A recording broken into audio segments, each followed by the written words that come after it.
دونوں میں شادی شدہ افراد کے لیے زنا کی سزا سنگساری ہی ہے۔ جی، اور یہاں بھی صنفی امتیاز واضح ہے۔ عورتوں کو مردوں کے مقابلے میں زیادہ آسانی سے مجرم ٹھہرایا جاتا ہے اور انہیں زیادہ سخت سزائیں دی جاتی ہیں۔ اتنی پابندیوں کے بعد کیا اس رشتے سے نکلنے کا کوئی راستہ ہے؟ یعنی طلاق۔ یہاں تو مذہب اور عمل میں زمین آسمان کا فرق نظر آتا ہے۔ آپ نے بالکل صحیح کہا۔ حضرت عیسیٰ نے طلاق کی بہت سختی سے ممانعت کی تھی۔ ان کے نزدیک طلاق دے کر دوسری شادی کرنا زنا کے مترادف تھا۔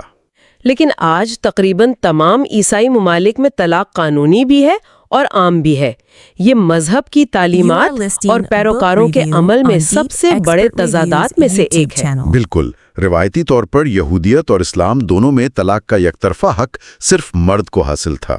لیکن جدید دور میں بہت سے مسلم ممالک نے قانون سازی کے ذریعے عورتوں کو بھی یہ حق دے دیا ہے۔ جی، دے دیا ہے، لیکن قدامت پسند یہودیت میں آج بھی یہ حق صرف مردوں تک محدود ہے، جس کی وجہ سے بہت سی خواتین ناخوشگوار شادیوں میں پھنسی رہ جاتی ہیں۔ تو آج کی گفتگو سے یہ بات تو بالکل واضح ہو گئی کہ مذاہب میں مرد اور عورت کے تعلق کا تصور بالکل بھی سیدھا سادہ نہیں ہے۔ نہیں ہے۔ یہ قوانین، پابندیوں، توقعات اور تضادات کا ایک بہت ہی پیچیدہ جال ہے، اور تقریباً ہر قدم پر مرد اور عورت کے لیے اصولوں میں زمین آسمان کا فرق نظر آتا ہے۔ اور یہی تفریق اور پیچیدگی ایک بہت اہم سوال کو جنم دیتی ہے۔ جب مذاہب ایک مرد اور ایک عورت کے درمیان تعلقات کو اتنی باریکی، اتنی سختی اور اتنی گہرائی سے منظم کرتے ہیں، تو پھر ان تعلقات کے بارے میں کیا کہا جاتا ہے جہاں دونوں فریق ایک ہی جنس کے ہوں؟ اور ہم اپنی اگلی نشست میں اسی سوال کا جواب تلاش کریں گے جب ہم جنس پرستی پر مختلف مذاہب کے نقطہ نظر کا گہرائی سے جائزہ لیں گے۔ چلیں، پچھلی بار جہاں بات چھوڑی تھی وہیں سے آگے بڑھتے ہیں۔ آج کا موضوع ہے مذہب اور ہم جنس پرستی کا رشتہ۔ جی، اور یہ ایک ایسا موضوع ہے جو بہت پیچیدہ ہے اور اکثر حیران کن بھی۔ بالکل، عام طور پر تو یہی سمجھا جاتا ہے کہ تمام مذاہب ہم جنس پرستی کی سختی سے مذمت کرتے ہیں، لیکن کیا یہ تصویر اتنی سیدھی ہے؟ نہیں، یہ تصویر کا صرف ایک رخ ہے۔ اگر ہم تاریخ کی کتابیں پلٹیں تو ہمیں ایسے بے شمار واقعات ملتے ہیں جہاں مذہب کا رویہ بالکل مختلف تھا۔ اچھا، بلکہ بعض اوقات تو اسے مقدس اور قابل قدر بھی سمجھا جاتا تھا۔ اس بات کو سمجھنے کے لیے ایک بہت ہی غیر معمولی کہانی سے آغاز کرتے ہیں۔ 16ویں صدی کے جاپان میں میتسو ساداموتو نامی ایک شخص تھا۔ جی، اس نے دعویٰ کیا کہ اسے بدھ مت کے ایک عظیم راہب کوبو وائشی کی طرف سے الہام ہوا ہے، اور اس الہام میں اسے بتایا گیا کہ نوجوان لڑکوں سے محبت کرنا ایک مقدس راز ہے۔ یہ بات آج کے دور میں تو ناقابل تصور لگتی ہے۔ بالکل۔ اور یہی کہانی اس بات کی اہم مثال ہے کہ مذہب اور ہم جنس پرستی کا رشتہ ہمیشہ سے مخاصمت پر مبنی نہیں رہا۔ صحیح۔ یہاں ایک اور اہم بات سمجھنی ضروری ہے۔ ہم جنس پرست کی شناخت، یعنی ایک گے آئیڈینٹی کا جو تصور ہے، وہ بہت جدید ہے۔ اچھا۔ جی، یہ 19ویں صدی میں مغرب میں سامنے آیا۔ اگرچہ ہم جنس پرستانہ تعلقات اور خواہشات وہ تو ہمیشہ سے انسانی تاریخ کا حصہ رہی ہیں، لیکن اسے ایک مکمل شناخت کے طور پر دیکھنا یہ ایک نسبتاً نئی بات ہے۔ یعنی عمل اور شناخت میں ایک فرق ہے۔ بالکل، اور یہ فرق ہمیں آج بھی نظر آتا ہے۔ مثال کے طور پر پاکستان میں ایک سروے ہوا تھا جس سے یہ بات سامنے آئی کہ ٹرک ڈرائیوروں کی ایک بڑی تعداد جو شادی شدہ بھی تھی، انہوں نے دوسرے مردوں کے ساتھ جنسی تعلقات کا اعتراف کیا۔ اس سے ظاہر ہوتا ہے کہ وہ اس عمل میں تو ملوث تھے، لیکن خود کو ہم جنس پرست نہیں سمجھتے تھے۔ بالکل درست۔ عمل ایک چیز ہے اور اس عمل کی بنیاد پر اپنی شناخت قائم کرنا وہ بالکل دوسری چیز ہے۔ تو آج کی ہماری گفتگو کا مقصد اسی پیچیدگی کو سمجھنا ہے۔ ہم تاریخ کے ان ابواب کو کھنگالیں گے جہاں ہم جنس پرستی کو کبھی مقدس سمجھا گیا، کبھی ایک سماجی ضرورت کے طور پر دیکھا گیا، اور کبھی اس کی اتنی شدید مذمت کی گئی کہ انسانوں کو زندہ جلا دیا گیا۔ جی، تو پھر آئیے ان تاریخی مثالوں سے شروع کرتے ہیں جہاں ہم جنس پرستانہ تعلقات کو نہ صرف قبول کیا گیا بلکہ بعض اوقات عزت کی نگاہ سے بھی دیکھا گیا۔